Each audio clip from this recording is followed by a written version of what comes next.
El siguiente segmento tiene contenido o opinión. La entrevista en A Primera Hora. Analizamos los hechos del momento junto a sus protagonistas.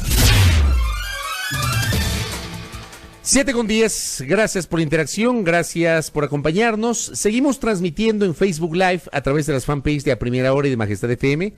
Contamos con su generosísima sintonía, con sus comentarios también, sus críticas absolutamente válidas y constructivas que nos permiten retroalimentarnos tanto en el desarrollo de nuestras entrevistas cuanto en nuestra propia opinión, en nuestro propio comentario. Estamos en nuestra señal abierta en Pichincho 89.7, en Manabí 88.5, en Esmeraldas 97.5. Estamos en Santo Domingo de los Áchilas por la señal de Majestad Televisión y el canal 3 para los abonados de TVNet. Y estamos en www.radiomajestad.com. Recapitulo la nota que di lectura en la primera parte de este espacio de noticias. El presidente Lenín Moreno ayer tuvo una presentación de más o menos 8 minutos en cadena nacional de radio y televisión, en la que con tono enérgico, evidentemente molesto el mandatario, ha cuestionado la intención de la CONAIE de demandar al Estado por el supuesto uso excesivo de la fuerza. El presidente de la República ayer presentó las cifras de policías heridos, de destrucción de los bienes públicos, de daños a la propiedad privada, de afectaciones en servicios básicos, sobre todo en el centro del país. No dio nombres el mandatario, pero en la nota del Universo da cuenta que indicó que detrás de las manifestaciones y la intención de la demanda contra el Estado hay intereses electorales. El país sabe quiénes son los que tienen grandes intereses de electores y cómo hay quienes recibieron ayuda de prófugos de la justicia y de sus amigos en Europa. Esta vez el presidente Moreno no mencionó un sector político en particular, pero hizo esta referencia de modo general. Le pido una reacción sobre esto a Ronnie Aliaga, asambleísta de Guayas por la Revolución Ciudadana, que visita nuestra mesa de trabajo. Legislador, bienvenido, buenos días. ¿Cómo está, mi estimado Fabricio? Un saludo a todos los ciudadanos que están en sintonía. Realmente yo creo, con lo que tú mencionas y yo que pude observar la cadena nacional, este señor es un miserable. Es una persona que no tiene ninguna condición moral para poder expresarse de esa manera, pero que igual lo hace. Ya no teme hacer el ridículo porque creo que ese es el pan de cada día al que ha acostumbrado a los ecuatorianos. ¿No está cayendo en el mismo plano del insulto al calificarlo de esa manera al presidente de la República? No, porque es lo que ha demostrado ser. Acá él acusa. No, yo le estoy diciendo y estoy aseverando lo que pronuncio, no son mis palabras. Porque imagínense, hablar y deslegitimar una lucha popular, tratar de decir de que o se molesta porque la CONAIE quiere ejercer su derecho. Yo no, yo no comulgo ni soy fanático de la CONAIE. Yo soy muy respetuoso de los pueblos y nacionalidades indígenas, que como pueblo ecuatoriano digno tienen todo su derecho de ejercer su derecho a la resistencia de una manera pacífica, democrática, alegre, como ellos quieran. Pero si es obvio y evidente todo lo que ha ocurrido, que aconteció en el mes de octubre, todos los atropellos vividos por los ciudadanos ecuatorianos, el excesivo uso de la fuerza, injustificado en la mayoría de los casos.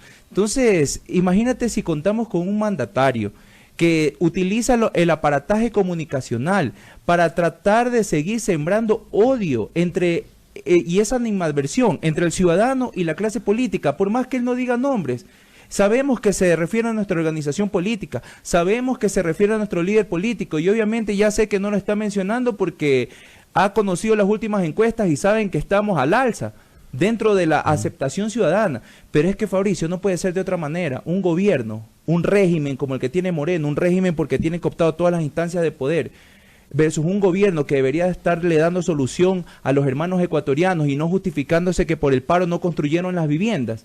O sea, por favor, ¿dónde estamos? Que demuestren un poquito de decencia en la política. Pero, insisto, al utilizar ese término con el cual usted arrancó esta entrevista, ¿no estamos cayendo en lo mismo? No. Vuelvo a repetir. Yo digo las cosas como son. Acá él hace acusaciones. Yo lo tengo fundamentado. Mi estimado Fabricio, no es justo y no es correcto en cualquier ámbito, en cualquier gremio, que usted trabaje con su equipo de confianza en que en su momento lo traicionen. que tengan una ideología, que tengan una convicción, que tengan un pensamiento, y luego traicionen esa ideología, ese pensamiento y esa convicción. Y aquí no solamente que este señor traicionó a sus coidearios de la organización política, traicionó al pueblo ecuatoriano incumpliendo unas promesas de campaña, y que la factura nos las está pasando en este momento. Imagínense en la profunda crisis económica que estamos sometidos ahora.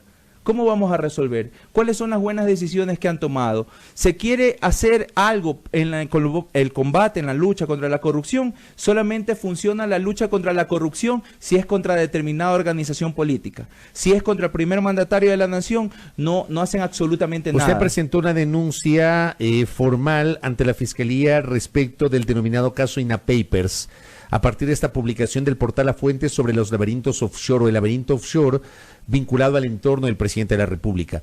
¿Esa investigación ha avanzado? ¿En qué etapa se encuentra? Sí, mire, la investigación está muy avanzada, pero ya vamos a cumplir un año de impunidad. El 20 de febrero se cumple un año de impunidad. Y digo impunidad porque no tenemos allanamientos, no tenemos personas con grillete, no tenemos ningún detenido. ¿Cuánto ha avanzado la investigación? De salir del país. En la instancia internacional en Panamá ya tenemos la información financiera, y digo ya tenemos porque ya accedí a revisar la información financiera. Usted, pero digo, ¿cuánto ha avanzado por parte de la Fiscalía? Nada. Aquí no han hecho absolutamente nada. De conocimiento público, como lo han hecho mediático en otros casos, no han hecho absolutamente nada. Y hay que decirlo con toda la franqueza del caso. Ahora, la información financiera, la información bancaria de las cuentas de INA, la tiene la fiscal en sus manos. Lamentablemente yo no puedo explicar al ciudadano, porque sería la excusa de darle a la fiscal de decir que se calle el caso, porque estoy comentando de pruebas que son de carácter reservado porque estamos en indagación previa. Pero ella tiene en sus manos. En agosto del año 2019 le entregué en sus manos, de manera informal obviamente, toda la información que yo había podido recabar de la Fiscalía Anticorrupción panameña y que llegó ya en asistencia penal internacional acá en el Ecuador. ¿Por qué la señora fiscal no actuó en este caso de los INAPapers? ¿Será que se confundió en la palabra y cree que el presidente de la República tiene impunidad y no inmunidad? ¿Será acaso eso? Entonces, los ecuatorianos nos sentimos defraudados. Quieren luchar contra la corrupción. Se llenan la boca los funcionarios hablando de la lucha contra la corrupción. Pero cuando es contra ellos, contra el presidente de la República, con sus familiares, su círculo cercano, no hacen absolutamente nada. Y ojo, que cuando me refiero de sus familiares, yo he entregado información donde están vinculados directamente. Aquí no es de retaliación política, ni venganza, ni nada. La Fiscalía inició no indagación previa. ¿Está en esa fase? Pero por supuesto. Pero sí, inició indagación previa. Pero dígame qué resultados tenemos como ecuatorianos. En casos similares, caso Soborno, en caso Jorge Glass, en meses ya tenemos sentenciados. ¿Usted fue llamado a reconocer la firma? ¿Ya fue llamado a declarar? Por supuesto. En el caso Arroz Verde, con un diario Hello Kitty, armaron un mamotreto y vinculan a las personas. Con un pendrive que ni siquiera se sabe de dónde salió y botaron el computador, sentenciaron a otra persona. Con la delación de un corrupto confeso de Odebrecht, sentenciaron al vicepresidente electo democráticamente Jorge Glass, nuestro primer perseguido político. Entonces, ¿de qué justicia pueden o qué solvencia moral pueden hablar para decir que quieren justicia, que exigen respeto, si son los primeros en no respetar a los ecuatorianos? Ha llegado el momento en que el pueblo ecuatoriano, y le digo el pueblo ecuatoriano, aquí no estamos hablando de organizaciones políticas, el pueblo humilde, el pueblo sencillo, el pueblo de a pie, las organizaciones sociales, el campesino, productor, el emprendedor, el comerciante autónomo, ya está cansado de que las malas decisiones políticas en este momento estén afectando a estas clases sociales que somos la gran mayoría, porque aquí no nos vengan con el cuento de que con las decisiones políticas que están tomando es porque todos tenemos que arrimar el hombro. ¿Por qué siempre tiene que arrimar el hombro el humilde? ¿Dónde está la corresponsabilidad o el aporte que tiene que hacer la empresa privada, los bancos que han tenido ganancias millonarias? Ronnie Aliaga está con nosotros, asambleísta de la Revolución Ciudadana. ¿Ustedes quisieron derrocar al gobierno del presidente Moreno en octubre? ¿Quisieron aprovechar esa movilización para derrocar al presidente? En ningún momento. Nosotros, como legisladores de la bancada de la Revolución Ciudadana, lo que propusimos fue una salida constitucional. Se propuso en este momento el cese de funciones del presidente por una grave conmoción social interna, que es lo que existía en el país. Lamentablemente, ciertos medios de comunicación, mientras se estaban tomando la Asamblea Nacional, mientras incendiaban la Contraloría, pasaban Bob Esponja y en Teleamazonas Bob Esponja y en Ecuavisa pasaban Doraemon, los dibujos animados, y nos tienen cegados. Entonces la gente decía, no, pero sacaron, los correístas son los golpistas. ¿Por qué? Por proponer una salida constitucional. Mi estimado Fabricio, tienen una supuesta coalición por la gobernabilidad tan cacareada y tan anunciada. Ustedes fomentar un golpe de Estado, Por Ronnie. supuesto que no. O sea, que hablar con la Constitución en la mano y leer ¿Eso no la nos ley... hace golpistas? No, por supuesto que no. Teníamos que debatir en la Asamblea. ¿Por qué no sesionó la Asamblea? La Asamblea hizo mutis durante octubre, cuando merecía un pronunciamiento hacia el pueblo ecuatoriano. Acuérdese que la Asamblea, la primera función del Estado, es la representación del pueblo ecuatoriano en sus 137 legisladores, en el Pleno de la Asamblea Nacional.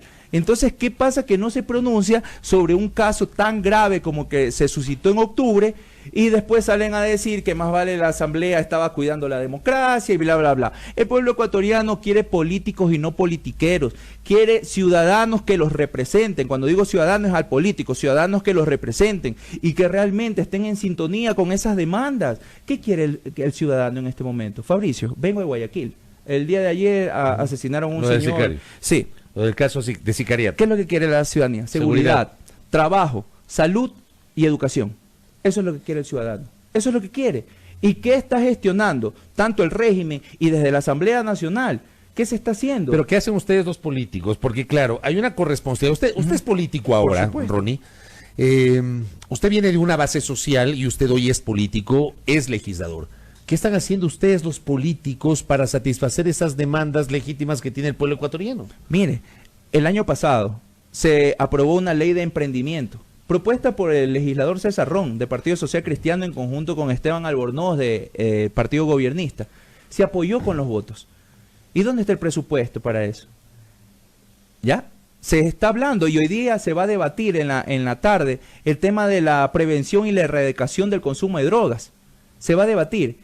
Pero si acaban de aprobar un presupuesto general del Estado donde la asignación para esos planes es cero, para el tema prevención y erradicación de consumo de drogas, para el tema de salud mental es cero, para los proyectos de erradicación de violencia contra la mujer es cero, y aún así escucho a ciertos legisladores descalificados haciendo populismo, diciendo que van a luchar por el tema del combate contra las drogas, que nuestros jóvenes y tanta vaina, pero fueron los primeritos que aprobaron el presupuesto general del Estado, sabiendo los vicios de ilegalidad y sobre todo la injusticia social que se estaba cometiendo. O sea, usted nos está diciendo desde la Asamblea, por ejemplo, con este caso que menciona, están haciendo algo, pero no depende solo de ustedes. Pero por supuesto, tiene que haber la contraparte del régimen. O sea, usted no puede proponer maravillas y no tener recursos pues para ejecutarlos. Se necesitan los recursos y en este momento no existen. Además de eso...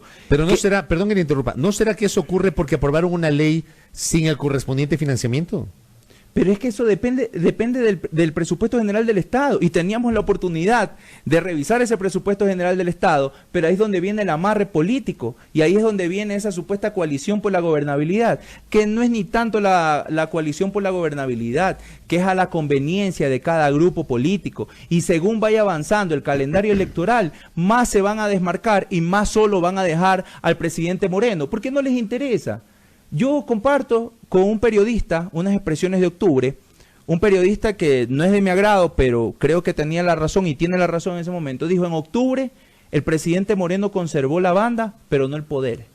Y yo creo que es la realidad. ¿Quién tiene el poder hoy? El cogobernante, los banqueros. Pero dése cuenta que todo lo que estamos aprobando va a favorecer a las élites económicas. El presidente no tiene el poder hoy. Pero dígame, ¿qué poder puede tener si ni siquiera su bloque de gobierno lo defiende en la Asamblea Nacional con las propuestas que hace?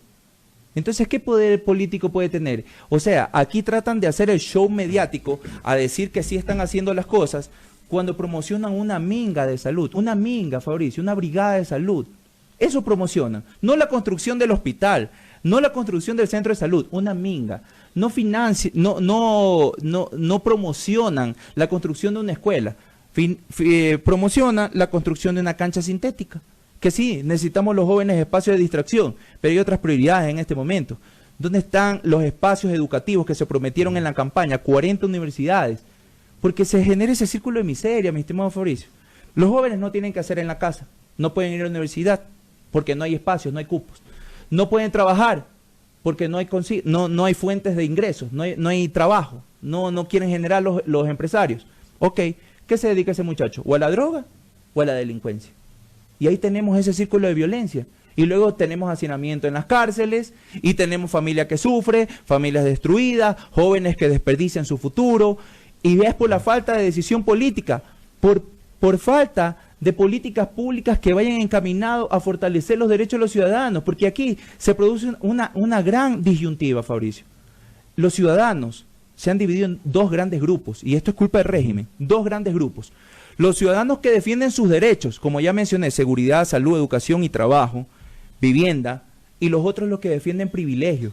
Porque resulta ser que ahora nos tratan de convencer que es bueno para Ronnie Aliaga que no paguemos el impuesto de salida de divisas. Hablemos de un par de temas legislativos.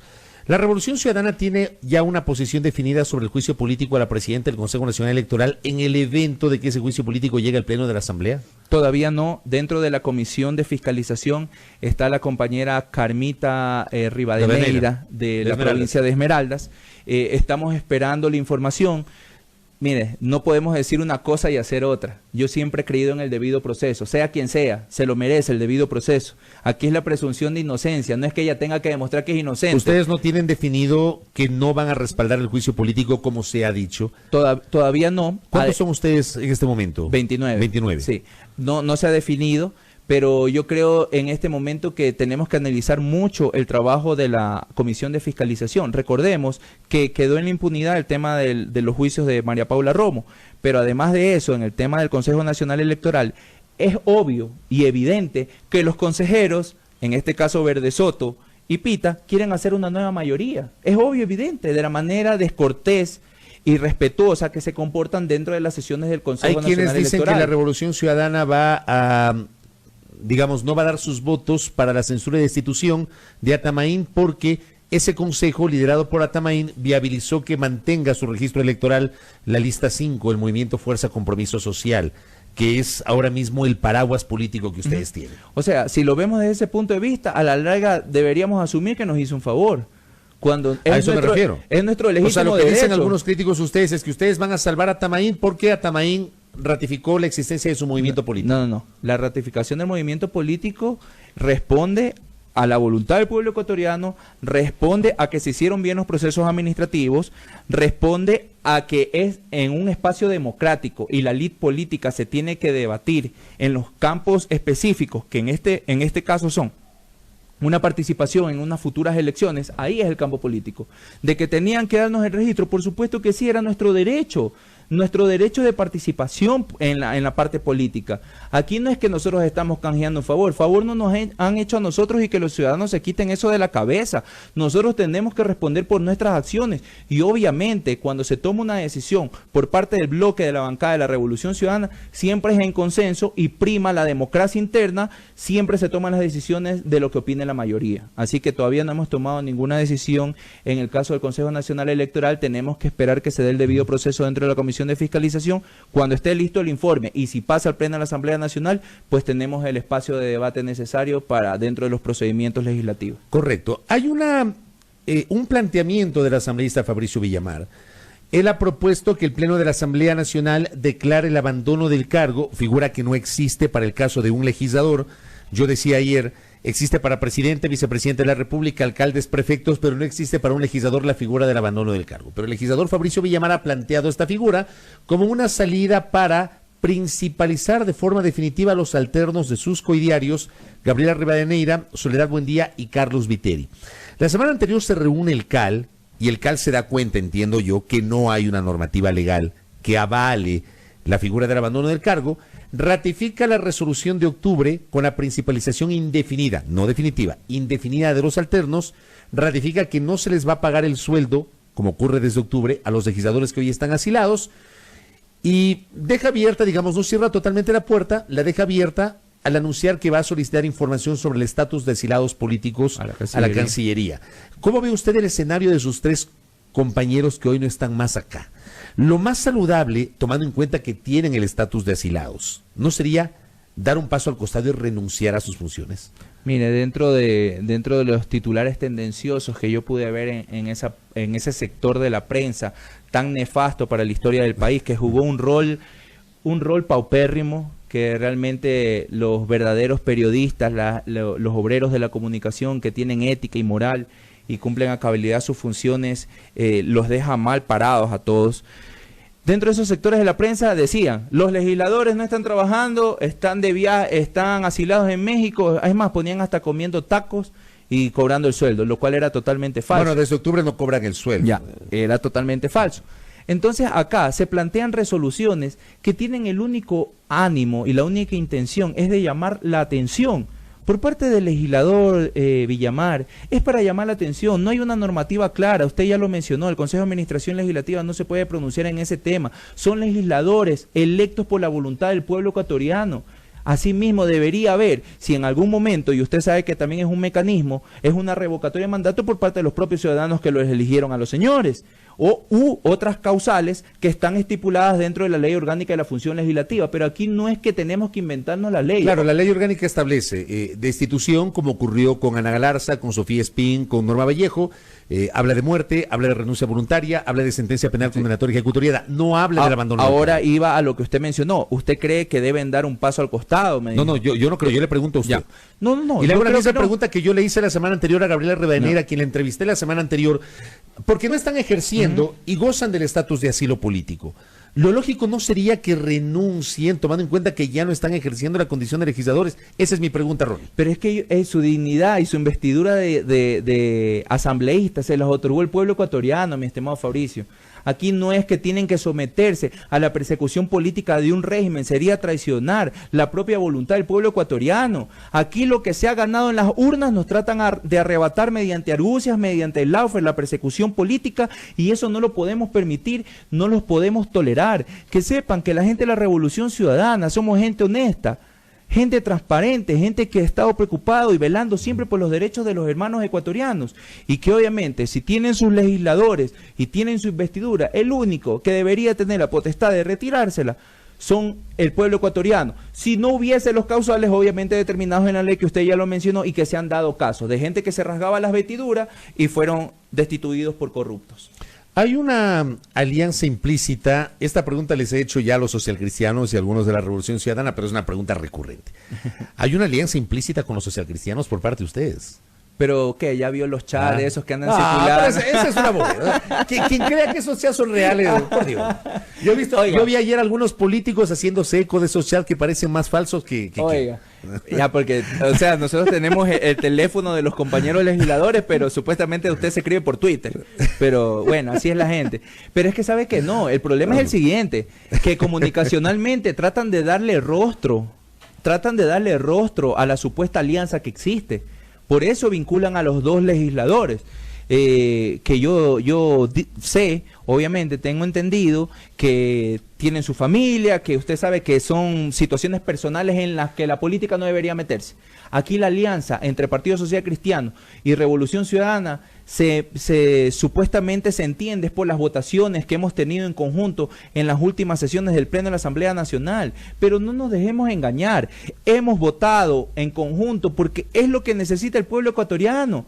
Ahora, no es que ellos son los salvadores de la patria, pues recordemos que ellos son los que votaron para traicionar la voluntad popular, destituyendo a los consejeros del Consejo de Participación Ciudadana electos por la ciudadanía, que ellos son los que han aprobado leyes que van en beneficio de los empresarios y de la banca. Así que no nos vengan a engañar que por un par de votaciones en las que coincidimos y ahora ellos dicen que son los defensores del pueblo ecuatoriano, lo están haciendo. La bancada de la Revolución Ciudadana, desde el inicio de sus funciones, en cumplimiento de un plan de gobierno, siempre con su voz, con sus votos y con sus acciones, ha sido coherente con la ciudadanía, en sintonía a esas demandas ciudadanas. Correcto. Ronnie, gracias por el tiempo y por la gentileza. No, muchísimas gracias a usted, mi estimado Fabricio. Un mensaje para los jóvenes, a prepararnos. Necesitamos toda la capacidad y esa convicción de los jóvenes para recuperar la patria lo más pronto posible. Un fuerte abrazo a todos. Gracias a Ronnie Aliaga, asambleísta de la Revolución Ciudadana, conversando aquí en A Primera Hora, 7:34.